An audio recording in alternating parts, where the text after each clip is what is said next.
Heading into the fourth and final round in the Dunlop Production Touring Car Trophy here at Rockingham, and in the random draw for the Race 3 grid inversion, it was fourth place that was chosen. So fourth place man Josh Cook's on pole, from third place man Liam McMillan, Gary Duckman and race winner Adrian CHURCHILL start on row 2.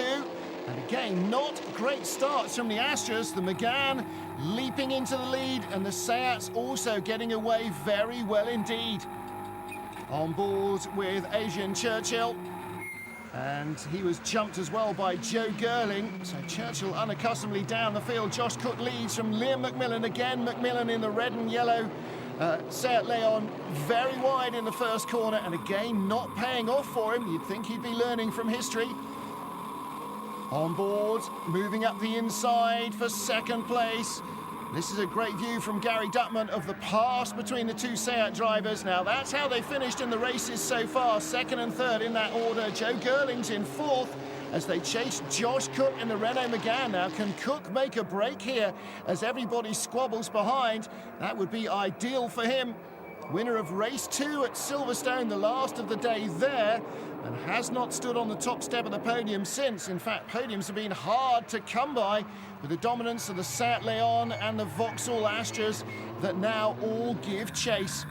Keith Isaac showing us the inside line on John Justice. You can just see Alice Powell in front, the leader of Class B. There she is, hanging on to the rest of the field. Steve Johnson's Astra in front of her.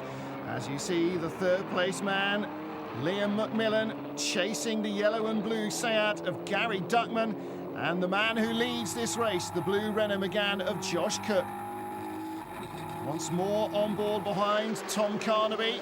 And there is our cameraman, car number 1, Adrian CHURCHILL, goes high, goes low. Carnaby's having one line around the corner and covers both eventualities. Here's the lead battle then. Josh Cook, the dark blue car from the blue and yellow of Gary Duckman. And the little Renault Megane holding on well under braking. The Seats seem to have the advantage on power under acceleration though. And we're looking at the battle between CHURCHILL and Carnaby in front of us. And that is certainly holding up the rest of the field. And that leaves Cook to deal with Duckman on his own. The Seat driver looking intent on moving up from the second place he's finished in the last 2 races.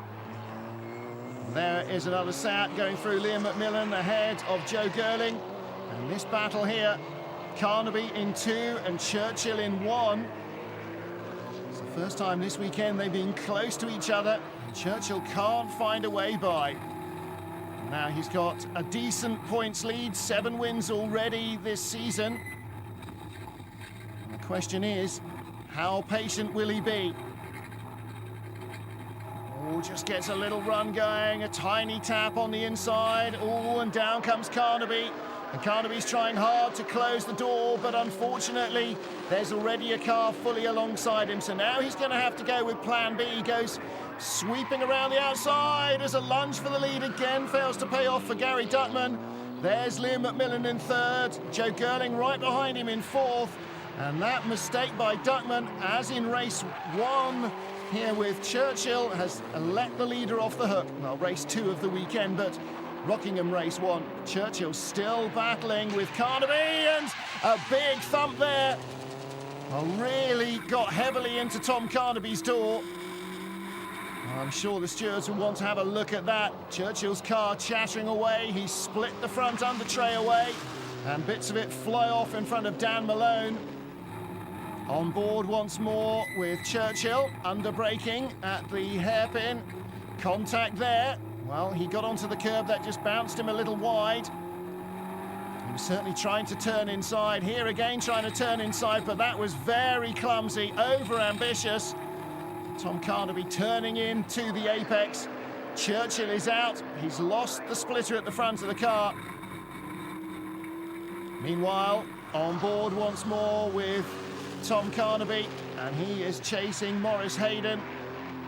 Sneaks through on the inside with no dramas there. And HAYDEN must be feeling that McGann just hasn't got what it needs. Alice Powell leading Class B still. Again on board with the Formula Renault UK ace. And CHURCHILL, having got out of the car and walked away, is now back out on track. And through goes Liam McMillan. Well, Adrian Churchill has come out in a bit of a rush, hasn't even remembered to put his racing gloves on. So I'm not quite sure what he thinks is going on. Maybe he's trying to get the point for fastest lap. Car 38, John Justice. Sarah Franklin, unfortunately, I think the car overheated, didn't start from the back of the grid. Here's our lead battle once more. Dark blue car of Josh Cook. Yellow and blue car of Gary Duckman. Renault Megane versus Seat Leon. And the Renault using the low line defensively. Gary Duckman's tried the high line several times in several races. It hasn't really worked for him. He needs to force the issue a bit more. Comes in low and deep. That's going to compromise him at the apex of the corner, but not as much as Cook, who outbrakes himself a little and gives away the lead to Gary Duckman.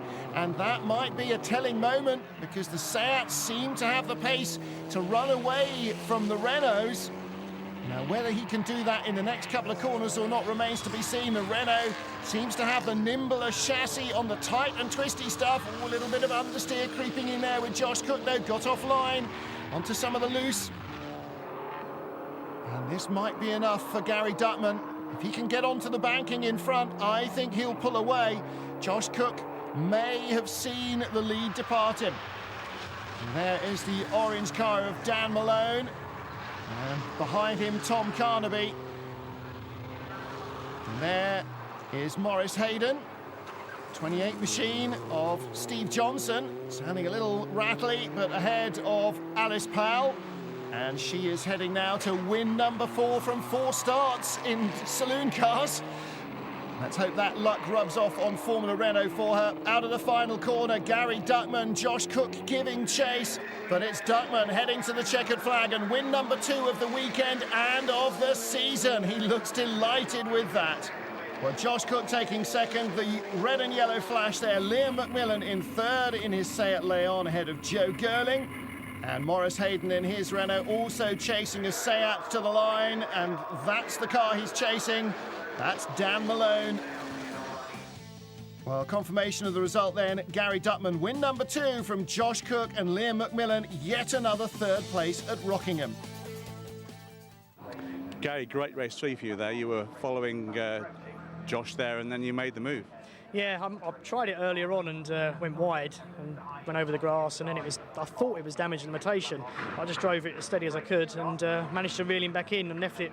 Thought I'd leave it to the last lap, have a lunge, and it worked. Just superb. Really pleased with that. Best win I've probably had, actually. Really rewarding one. 2 wins in the weekend. You must be very happy. Yeah, with 2 wins and 2 second places.